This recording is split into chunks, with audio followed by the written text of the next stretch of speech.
Bonjour Victoria, Salut Thierry. comment ça va aujourd'hui? Bah, comme en 11 mai, quoi. Il y il y aura deux dates, hein. Le 16 mars, on s'est confiné, et le début de la fin du confinement, bah, c'est le 11 mai, c'est aujourd'hui. Ah On oui, verra. c'est vrai, j'ai tellement plus respiré l'air ambiant que j'en ai oublié les dates importantes de notre pays. Le déconfinement, mais bon, on est toujours en live et en confinement pour notre part, hein. On a décidé de jouer la carte de la sécurité, hein. Nous, c'était notre vie, hein. C'est vraiment, je me Rien, rappelle. rien ne change. Si ce n'est qu'on est en pleine forme, donc on est en live. Donc bienvenue à bord de ce Comin Mag Live, le premier de la semaine, puisque c'est du lundi au vendredi à 15 heures.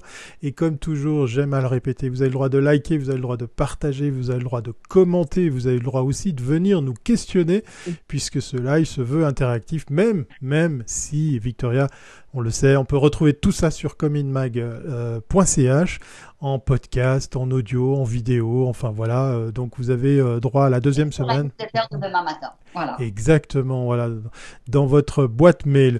Aujourd'hui, premier jour de la semaine, on va voir qui comme invité. Il nous attend patiemment, justement. Exactement. Alors aujourd'hui, bah, justement, en lien avec ce 11 mai, on reçoit Vincent Antonioli de Communication Suisse. Donc c'est pour pas que je me trompe, président de la section romande. Et puis aujourd'hui, il est notre invité parce qu'il a une actualité très intéressante. C'est qu'aujourd'hui, Communication Suisse lance une série de vidéos pour mettre en avant l'importance de la communication et vraiment lancer un débat dans tout le marché pour que bien, la communication ne s'arrête pas et puis qu'on comprenne aussi que tout le monde est lié et que c'est un mouvement qui doit être des entreprises, des agences, tous les acteurs, c'est hyper important. Et donc, il y aura plusieurs vidéos, mais je ne vais pas trop raconter tout ça. D'abord, bonjour Vince. Salut Je t'appelle Vincent. Bonjour. toujours très Vince, donc Vincent, c'est voilà. Alors Vince, peut-être résume-nous un petit peu cette opération. Ben oui, bonjour à tous. Comme tu l'as dit, Victoria, notre idée en ce premier jour de début du déconfinement était de passer un message positif et entraînant au marché. Alors, on a décidé de faire des petites vidéos avec quelques personnalités du marché et puis de s'adresser à nos membres et à toute la branche de la communication. Alors je propose qu'on regarde ta vidéo, qui est la première qui est lancée aujourd'hui, et puis après on va expliquer comment toute cette opération a été montée. Magnéto. Magnéto, Serge.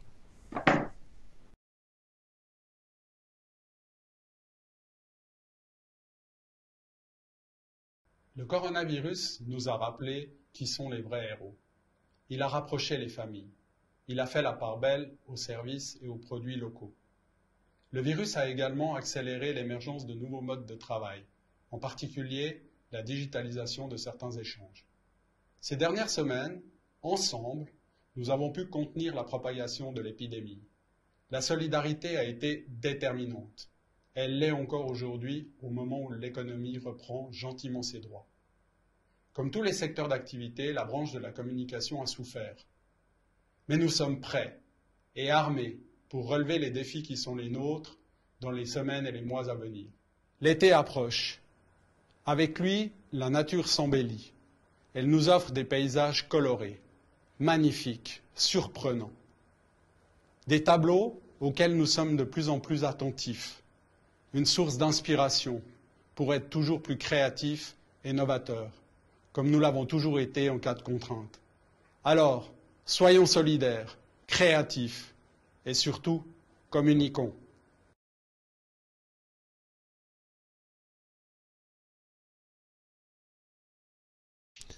On sent les hommes de la communication. La vidéo, elle est même sous-titrée, hein, pour un peu. On pourrait la regarder sans le son. Une initiative romande, on dirait alors. Oui, c'est une initiative de la section. On a, après avoir travaillé sur le plan national avec l'association centrale les premières semaines, on s'est dit au sein du comité directeur qu'il fallait donner un élan à la Suisse romande, profiter un petit peu de cette période spéciale pour donner la parole à nos membres et puis communiquer avec eux. Alors, on a fait une opération en deux temps. La première, c'est qu'on a, par le biais de Patrick Zanello, organisé toute une série d'entretiens avec des professionnels de la communication. Alors, ceux-ci répondaient sous forme plutôt écrite à quelques questions posées par Patrick. Et puis, quand la date du 11 mai est arrivée, on s'est dit qu'il fallait passer à autre chose et puis donner un message d'espoir, un message d'encouragement au marché, d'où cette organisation de vidéos avec quelques personnalités de la branche. Alors justement, il y a 7 personnes au total qui feront, je pense que tu as déjà monté toutes les vidéos, donc tu as reçu, il y en aura 7. Donc elles seront échelonnées tous les 2 jours. Je les ai pas vues, donc j'en ai participé à une, mais j'ai pas vu les autres. Donc le message est toujours plus ou moins le même. Comment ça? Oui, globalement, ce que disent chaque acteur de la branche, c'est qu'il faut communiquer. Il ne faut pas hésiter à se lancer dans des plans de communication. On n'a pas vraiment la possibilité d'attendre. Économiquement, si on veut une vraie relance, il faut que les acteurs économiques communiquent avec leur public. C'est toujours ainsi qu'on a pu améliorer la commercialisation. Et Dieu sait qu'on a besoin aujourd'hui pour tout un chacun de faire des affaires, de recréer du chiffre d'affaires qu'on a vu s'estomper ces derniers mois. On le disait hors caméra, c'est difficile d'être devin puisqu'on doit imaginer une reprise, on doit imaginer un après. Aujourd'hui, effectivement, date importante, symbolique, puisque effectivement certains commerces, certains établissements ouvrent à nouveau. Toi, c'est quoi la vision que tu as? De nouveau, je te demande pas de regarder dans la boule de cristal. La reprise ou la continuité, c'est quoi? C'est des jours, des semaines, des mois? Cette initiative autour de ces vidéos, c'est pour un petit peu accélérer tout ça? Alors, pour accélérer, je sais pas, mais pour soutenir en tout cas cette relance, elle va se faire dans un temps, tu viens de le souligner, qu'on n'est pas à même de déterminer. Mais je crois finalement que c'est toujours comme ça sur le marché. On ne sait jamais tellement de ce que demain sera fait. On a subi un gros coup d'arrêt, ça, il faut pas le minimiser. Mais maintenant, les gens ont quand même une certaine envie de reprendre des activités, de reconsommer. Et il faut soutenir cette reprise d'une manière ou d'une autre. Et quoi de tel que la communication pour le faire, finalement. Comme ça a toujours été le cas, c'est un moteur du business et il faut absolument que tous les acteurs, agences, médias soient solidaires et puissent aider à ce que l'économie reprenne. Mais Vince, tu sais très bien que chaque fois qu'il y a eu des crises, les premiers budgets qu'on coupe sont ceux de la communication, qu'on estime souvent comme superflus. Et c'est lorsque les affaires vont encore plus mal que tout d'un coup on se rappelle à quoi sert de faire de la com, à faire de la pub, disons, et à faire toutes sortes d'opérations, de promotion pour relancer les affaires. Donc, est-ce qu'on pourrait cette fois-ci éviter de commettre toujours les mêmes erreurs? Et là, c'est en ça que ces vidéos, c'est le message que donnent ces vidéos. Mais le problème, c'est que si les acteurs, agences, médias en sont totalement conscients, dans beaucoup d'entreprises, tu vas avoir des responsables marketing qui vont dire bon bah finalement on n'a pas le budget et on est tout le temps un peu dans ce schéma-là. Qu'est-ce qu'on peut faire pour vraiment éviter de retomber tout le temps dans les mêmes erreurs? Et là on n'a plus de marge cette fois-ci pour attendre. Alors comme tu viens de le dire, on n'a pas de temps là. Il faut vraiment qu'on puisse immédiatement reprendre la communication et c'est pour ça qu'on a choisi un panel de personnalités à même de représenter le marché le plus large. Donc il y a le directeur de l'Association suisse des annonceurs, il y a un représentant des agences médias, il y a la directrice du Leading Swiss Agencies, on a un acteur du marché qui est chef marketing et vente chez Swissquote, mais aussi représentant de l'Association suisse des annonceurs et puis publicitaire de l'année. Donc on a avec le panel choisi essayé d'être très large et puis de dire finalement c'est pas l'objectif d'un média, d'une agence, d'un publicitaire ou d'une association, c'est un objectif commun. On doit tous avoir cet objectif-là, tous les acteurs, et puis il est important que les responsables marketing, de communication jouent le jeu également. Est-ce qu'en Suisse alémanique, ils font quelque chose, Communication Suisse, ou c'est que la section romande qui a agi? Alors, cette initiative-là est une initiative purement romande. Je crois que la taille du marché fait qu'on est plus petit, on a besoin d'être plus créatif, quelquefois plus innovateur. Et c'était un petit peu l'idée, c'est de dire, bon, finalement, les grands acteurs ont peut-être un tout petit peu plus de temps devant eux. Nous, on n'a pas ce temps-là. Il faut agir vite et c'est maintenant. Une réaction déjà de la chatroom de la part de Nicolas qu'on salue. Si on coupe des budgets marketing, c'est peut-être qu'on ne démontre pas assez la valeur ajoutée des actions. Non, pose-t-il comme question. Point d'interrogation. Évidemment on peut voir les choses de cette manière-là. Pour certains, on peut très bien se dire que sans communication, ils n'ont pas vu de grande différence. Moi, je suis assez convaincu aujourd'hui que les acteurs voient très bien qu'il y a eu une perte de chiffre d'affaires et que c'est aussi dû au fait qu'il y avait plus de communication, qu'on n'a fait que de l'information et de la désinformation par rapport au Covid. On n'a pensé à plus rien d'autre. Et aujourd'hui, il est temps de montrer le vrai pouvoir de la communication. Encore faut-il être créatif, novateur dans les choix des messages. On a des études qui ont clairement prouvé qu'il fallait surtout pas essayer de profiter du Covid pour faire des affaires. Donc, il va falloir que les concepteurs des campagnes, que les rédacteurs soient fins, soient imaginatifs. Et c'est comme ça qu'on va gagner la partie. Mais beaucoup d'agences craignent que, et là on le voit maintenant déjà aujourd'hui, on est dans le bal des promos et on n'arrête pas de recevoir des SMS. Je veux dire, aujourd'hui, franchement, si on va faire des affaires, ça va être, ces prochains mois, ça va être hallucinant. Donc, est-ce que ces marques vont aller voir des agences pour faire de la promo? Je veux dire, moins 30, moins 40%, un SMS, ça ne demande pas un plan de com hallucinant. Et c'est là où beaucoup d'agences craignent que, si tu veux, cette phase de promo, elle soit pas vraiment, elle n'est pas cette boîte créative qui justifierait d'aller voir une agence. Je crois que les agences et les responsables de communication doivent être aussi proactifs. On est dans un monde de la promo, c'est pas le Covid qui nous a amené dans le monde de la promotion. Il l'a peut-être renforcé, mais encore une fois, tous les acteurs du marché doivent se serrer les coudes pour créer des nouvelles campagnes beaucoup plus novatrices que juste faire des promotions à tout va. Et puis, c'est là-dessus qu'on compte. Si on reste dans notre fauteuil et qu'on fait ce qu'on a fait avant le Covid, forcément, ça ne marchera pas. Aujourd'hui, on a aussi un acteur de l'affichage, la SGA, qui lance une campagne papier, enfin sur affiche dans toute la Suisse. Pour eux, c'est vraiment hyper important parce que c'était un des médias qui connaissait la plus forte croissance et qui a été complètement stoppé du fait que les gens n'étaient plus dans la rue. Donc, à souligner, c'est intéressant qu'ils essaient de relancer la machine, mais c'est assez fou de voir un média qui vraiment ne peut plus communiquer, quoi. Je crois que malheureusement, les médias, il y en a qui ont perdu plus et moins que d'autres, mais les médias sont clairement ceux qui ont pâti le plus de la situation. Et même les médias qui sont utilisés aujourd'hui, la télévision ou les réseaux sociaux, n'ont pas su tirer leur épingle du jeu par rapport aux investissements publicitaires. Donc je ne crois pas que ce soit une question de médias finalement, c'est plutôt une question de marques et d'entreprises qui n'ont pas communiqué au travers de quelques médias que ce soit, et c'est cette relance-là que nous devons orchestrer. En effet, quand tu fais pas de chiffre d'affaires, tu as de la peine à investir.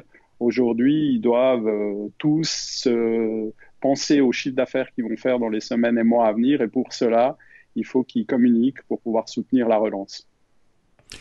On voit alors vous lancer une série de vidéos avec des personnalités, des ambassadeurs de nos métiers.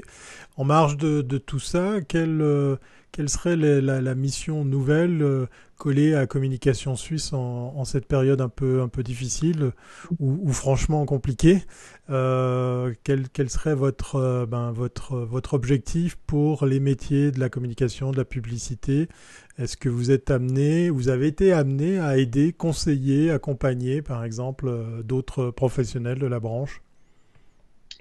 Forcément, j'ai parlé de se serrer les coudes. Je pense que la solidarité est plus déterminante que jamais. Et aujourd'hui, le rôle d'une association faîtière comme la nôtre, c'est également de fédérer ses membres, de les appuyer, de les aiguiller pour qu'on puisse sortir tous ensemble, grandis de cet épisode Covid-19. Quand on a reçu dans notre live François Besançon, qui est vice-président de Communication Suisse, justement, on faisait état de quel type d'aide on pouvait proposer aux agences. Donc, il rappelait ce que le Conseil fédéral avait fait pour les PME, les entreprises. Donc, Communication Suisse n'interviendra pas plus. Mais est-ce qu'on peut imaginer que par la suite, je ne sais pas, où il y a une espèce de soutien d'une manière ou d'une autre et que vous suiviez un petit peu la situation de façon à ce que, je veux dire, le marché est tellement petit, on ne peut pas se permettre de perdre des agences de com en Suisse romande. Clairement, c'est dans l'intérêt de personne que des acteurs disparaissent. Maintenant, je crois que, comme François l'avait très bien dit, il s'agit surtout de trouver des bonnes solutions ensemble pour faire des affaires, pour faire une communication adaptée à la situation. Les aides, elles sont que finalement des emplâtres sur des jambes de bois. C'est des emprunts, c'est des mises en attente de certains paiements. Ça fait simplement que les acteurs vont s'endetter. Donc, c'est pas l'idée. L'idée avec Communication Suisse, c'est de nouveau, c'est de fédérer les acteurs, c'est de créer peut-être des think tanks pour pouvoir créer des nouvelles solutions, avoir du soutien. Et puis, on espère que cette relance soit un cercle vertueux qui fait que peu d'entreprises vont disparaître. Mais est-ce qu'on pourrait imaginer, par exemple, là maintenant, on peut tout réinventer. Donc, qu'il y ait des règles peut-être plus strictes pour aider les agences, peut-être au niveau des tarifs. Tu sais qu'il y a une telle valse. Je veux dire, le monde de la communication subit beaucoup de pression au niveau de tarifs. Est-ce que, à l'exemple un petit peu de ce qu'a fait LSA pour les règlements au niveau des pitchs, est-ce qu'on pourrait imaginer, si tu veux, d'aider, de structurer un peu plus le marché? Parce que là, maintenant, tout le monde écoute. Dans quelques semaines, tout le monde sera parti dans les problématiques de son entreprise et ce sera fini. Peut-être que là, on pourrait un peu agir pour réglementer un peu ce marché. On sait qu'il y a beaucoup de choses qui sont un peu compliquées au niveau des personnes qu'on engage ou qu'on n'engage pas, les stagiaires, tu vois ce que je veux dire, les tarifs. Est-ce que sur ces terrains-là, on ne pourrait pas, pour une fois, faire quelque chose? Bien sûr qu'il faut faire quelque chose pour que le marché soit toujours mieux réglementé. Mais je crois qu'il ne faut pas être naïf. Les prochaines semaines vont être surtout là pour aider à la reprise des activités et de l'économie dans son ensemble. Et puis, il faut que ces questions elles restent sur la table le plus longtemps possible pour qu'on puisse préparer l'avenir. Maintenant, ça ne va pas se faire rapidement. On a quand même la problématique de la distanciation parce que ces discussions, elles sont quand même toujours plus productives autour d'une table qu'à travers des visioconférences. Donc, il faudra s'asseoir autour de la table avec les différents acteurs et puis reprendre ce qui s'est bien déroulé et ce qui a moins bien fonctionné dans cette période de crise. Donc, on ne va pas pouvoir régler les choses avant que la relance ne s'orchestre. Il va falloir faire les deux en parallèle et essayer que les gens n'oublient pas trop vite ce qui s'est passé en mars, avril, mai et les mois qui vont suivre. Alors, on vient de parler des briefs, on vient de parler des tarifs. C'est des choses auxquelles on pense naturellement pour se dire on pourrait comme ça améliorer ou corriger certaines erreurs dans lesquelles on tombe très vite. On a d'ailleurs ici évoqué sur Common Mag Live la fameuse question des briefs payés, non payés. Est-ce que nos métiers vont changer après cette crise? On voit que c'est difficile d'imaginer quand est-ce que sera la reprise, le retour à une nouvelle normalité. Est-ce que tu sens ces métiers de la communication, de la publicité évoluer, changer? Et là, je ne parle pas, bien évidemment, uniquement de présenter un projet au travers d'un Zoom ou d'un Skype. Je parle aussi peut-être d'autres réflexes, d'autres outils, d'autres moyens de faire. Je crois que les méthodes de travail et les organisations ont changé profondément en quelques semaines. Le Covid cette crise a été finalement un accélérateur de ce changement. Et pour aller dans ton sens, Thierry, je pense qu'en effet, on va travailler différemment. Maintenant, il y a toujours des acteurs qui ne saisiront pas la balle au bon. Il y a toujours des acteurs qui iront dans les mêmes dérives qu'ils sont allés jusqu'à aujourd'hui. Et il nous appartiendra, les associations, pas uniquement Communication Suisse, d'aider à ce que ces problèmes soient le moins fréquents possible. Encore une fois, il y a des perspectives intéressantes pour le monde de la communication dans une structuration meilleure. Si la crise a accéléré certains changements, on doit pouvoir s'appuyer dessus pour réglementer et orchestrer un nouveau monde de la communication. Mais ça se fera uniquement dans la durée et pour autant qu'un maximum d'acteurs aient de la volonté de le faire. Ça signifie de nouveau de la solidarité et une réunion des acteurs de la communication autour d'un projet commun. Ça peut pas être juste porté par Communication Suisse ou par quelques leaders d'opinion dans notre branche d'activité. Alors, on a vu qu'une des clés de solution, enfin, une des solutions pour les agences, c'était vraiment d'être de plus en plus digitales et que celles qui l'étaient sont celles qui vont le mieux vivre cette période. On sait qu'il y a un grand déséquilibre. Toutes les agences ne sont... Alors, tout le monde propose plus ou moins une petite brique digitale, mais certaines le sont vraiment plus que d'autres. Ça pose la question de la formation continue. C'est la clé de voûte. Alors, il y a beaucoup d'écoles sur le marché, ça c'est clair. Il y a peut-être pas assez de petites formations, je dirais, qui permettent à des professionnels de faire des formations plus courtes parce que certains n'ont pas le temps de reprendre des études.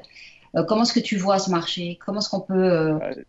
Je crois que le domaine de la formation est un des domaines qui a dû se réinventer ces dernières semaines. Ça a été très très vite pour de nombreux acteurs qui ont, alors qu'ils n'avaient jamais parlé de cours en ligne, fait des cours en ligne en quelques jours, en quelques heures, ils ont mis en place des cours en ligne. Et je pense que ça, c'est un vrai bon signal avec des nouveaux formats. Ces formats courts, ces formats à distance que tu peux picorer comme ça un petit peu tout au long de ta semaine parce que jusqu'à présent, tu avais du temps.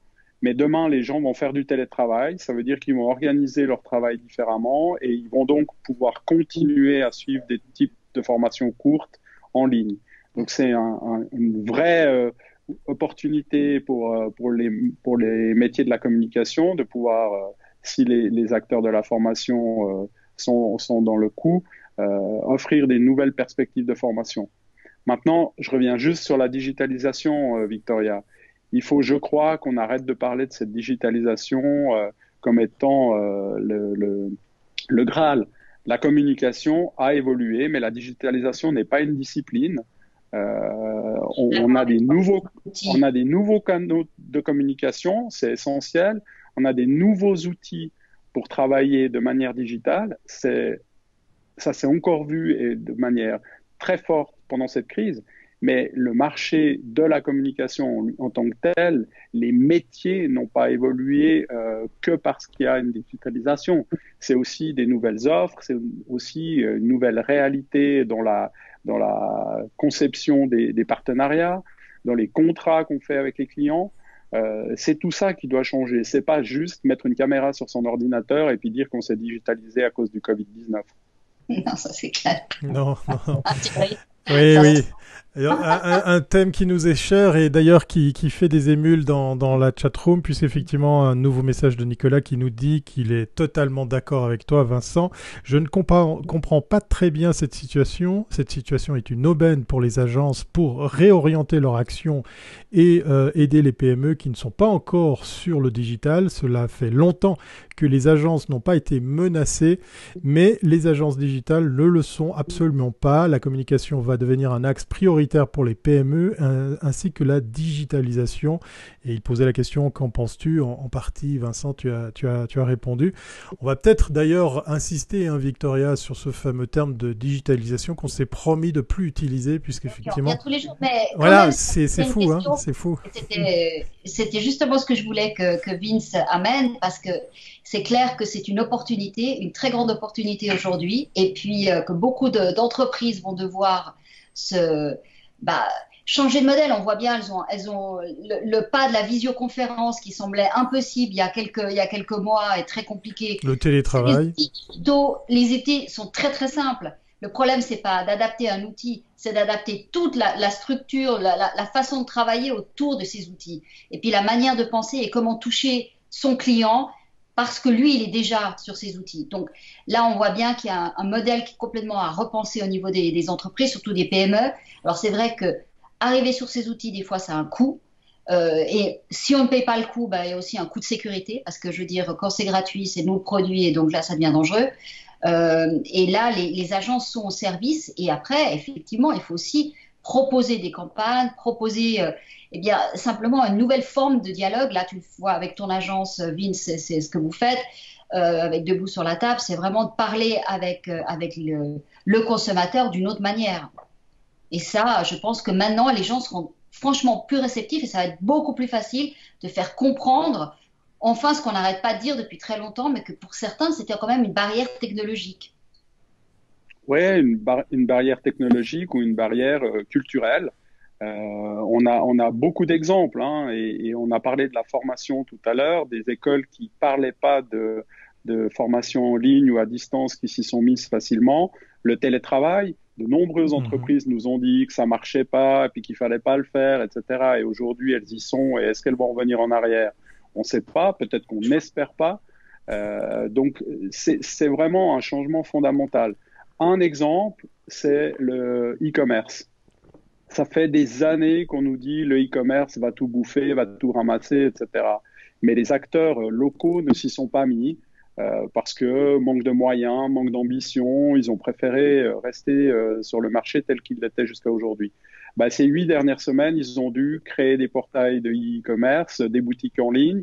Et là-dessus, on ne devrait pas revenir en arrière. Par contre, et là je rejoins ce qui a été dit par Nicolas, notre internaute, c'est une nouvelle opportunité pour les communicants parce qu'il va falloir expliquer aux consommateurs la nouvelle façon de consommer possible et donc créer des campagnes de communication pour parler de e-commerce, pour parler des nouveaux modes de consommation. Il va falloir attraper les gens à d'autres moments dans la journée, à d'autres endroits. Et à partir de ce moment-là, il va falloir réinventer la communication qui va avec. Est-ce qu'on va parler de réinventer la communication? Parce que j'aime bien l'entretien qu'on a eu avec Pascal Meyer de coca.ch qui nous disait plus de 5500 sociétés, petits commerces qui tout d'un coup se sont mises à faire de e-commerce grâce à sa plateforme directe. Alors, c'était pas forcément le but avoué de l'opération que d'après perdurer pour leur proposer une solution en ligne, mais on reprend l'exemple du boucher du coin qui s'est dit, moi, je vais pas faire de shop en ligne, ça ne vient pas du tout dans mes priorités, j'en ai pas envie et j'ai mon commerce, je fais quelques marchés, j'ai mon magasin et là, c'est le même qui doit se mordre les doigts de pas avoir un shop en ligne pour qu'on puisse commander ses produits. On voit avec cet exemple que c'est un méchant retour en arrière. On vient sur les basiques, monter un site internet, un site de e-commerce. Donc quand on parle de réinventer nos métiers, c'est peut-être aussi réinventer l'audience à qui on vend nos métiers. Est-ce que tu es d'accord avec cette vision des choses ? Forcément, je suis d'accord avec cette vision-là. Après, il ne faut pas se tromper. La communication, ça a toujours été s'adresser à son audience là où elle est. De la meilleure des façons. Donc, très souvent, on ne pensait pas. Hein. Attends. On avait fini par oublier. Oui, on a fini par oublier. Et aujourd'hui, on a été remis à l'ordre par cette crise sanitaire avec des métiers qui se sont transformés et qui ont été condamnés à se transformer pour pouvoir survivre. Et puis, la communication qui va devoir s'adapter en parallèle pour pouvoir aider ces nouveaux types d'activités. Après, l'exemple de Pascal Meyer, il est incroyable. Premièrement, parce que ce qu'il a fait est magnifique. Il l'a fait en 2 semaines, 3 semaines. Mais ne soyons pas naïfs. Il est trop intelligent pour pas avoir fait ça avec déjà un coup d'avance et avec la perspective de pouvoir demain développer de nouvelles activités avec les clients qui sont venus sur QDirect. Donc, ça, c'est des vrais entrepreneurs dont on a besoin. C'est des gens qui amènent des solutions au marché de manière complètement disruptive et c'est ça dont a besoin le marché sans aller contre ce que tu disais avant Victoria, c'est moins de réglementation et puis de cadres législatifs etc. qui sont nécessaires au marché que des acteurs comme Pascal et son équipe qui savent inventer des nouveaux business et inventer des nouvelles propositions pour les audiences. Oui, parce que lui, il a compris ce que le client final veut, parce que lui, il le fait tout le temps et il a bien vu. Mais je veux dire, il faut aussi que ces ces entreprises qui vont être aujourd'hui, qui sont hébergées sur la plateforme directe, elles doivent aussi comprendre qu'à partir de maintenant, elles sont dans un écosystème qu'elles ne dirigent plus. Elles sont pas dans un système propriétaire. Et je pense que par la suite, il y aura aussi d'autres réflexions là-dessus. Si tu veux, les solutions d'aujourd'hui sont souvent les problèmes de demain. Et c'est lorsque tu ne comprends pas l'écosystème que c'est hyper dangereux à mon avis, parce que tu vas agir très vite. Alors, c'est une solution aujourd'hui, mais sur du moyen long terme, c'est peut-être pas une solution. Et donc, ça n'exonérera pas ces entreprises de créer leur propre plateforme. Mais bon, ça, c'est encore un autre débat. Mais je pense que si on agit sans comprendre l'écosystème, on est toujours perdant. Et c'est dans ce sens-là que je disais d'avoir des normes, pas pour des normes, mais simplement pour avoir des règles, je dirais, des règles de bon fonctionnement pour que les gens comprennent dans quel monde on vit. Parce que je pense que beaucoup de gens n'ont pas encore saisi comment ça fonctionne. Mais voilà, mais tout est un début de quelque chose. Et je pense que là, il y a une grande disruption. Et enfin, il y a quelque chose, tout ce qui semblait impossible devient possible. Enfin, je l'espère. Un marché, c'est ça, on est au début d'une nouvelle ère. Voilà, un marché d'opportunités. Dernière question, Vincent, parce qu'on va te laisser retourner travailler. Un échange très très intéressant. Si tu avais une seule façon de défendre l'association Communication Suisse pour celles et ceux qui ne sont pas encore membres, tiens, on va faire un petit peu de pub pour Communication Suisse. À quoi ressemblerait ton pitch pour motiver d'autres professionnels de la branche à devenir membres et ainsi comme ça à se serrer les coudes? Je pense que j'ai appris pendant ces dernières semaines à être encore plus pragmatique. Je crois que les gens de la branche n'ont pas besoin de blabla. Ils ont juste besoin maintenant qu'on se serre les coudes, qu'on se mette ensemble pour écrire une nouvelle page de l'histoire. Donc rejoignez Communication Suisse parce que unis, on sera plus fort pour relever les défis qui sont les nôtres et qui seront les nôtres dans les semaines et les mois à venir parce que on le sait, déconfinement, c'est pas la fin du Covid et puis déconfinement, c'est pas la fin de la crise. Donc si on veut pouvoir passer Noël avec quelque espoir pour un 2021 meilleur, il va falloir qu'on se retrousse les manches ensemble, tous unis. Et puis je pense qu'il faut aussi rappeler que Communication Suisse est la fêtière des fêtières. Et donc, une grande partie de l'action de Communication Suisse, c'est une action politique et de représenter les métiers de la communication dans son ensemble, dans le monde politique. Et ça, je pense que c'est aussi important qu'on le sache, parce que très souvent, cet aspect-là n'est pas mis en avant et il est crucial. Voilà. Merci de le rappeler, Victoria. On a participé à beaucoup de discussions, à des tables rondes avec le ministre de l'économie pour pouvoir défendre les intérêts de la branche et j'espère que ça aussi, ce sera finalement une petite soupape pour nos membres. Parfait. Merci. Il était bon de le rappeler. Merci beaucoup pour celles et ceux qui s'intéressent à Communication Suisse. Si ce n'est pas encore fait, vous allez sur votre Google préféré, vous tapez Communication Suisse, vous verrez, c'est super facile de trouver toutes les infos pour devenir membre. Merci beaucoup Vincent pour cet échange. On va te dire tout le bon, tout le meilleur pour la suite et surtout porte-toi bien et puis on se dit à bientôt. Merci. Merci. Une bonne journée.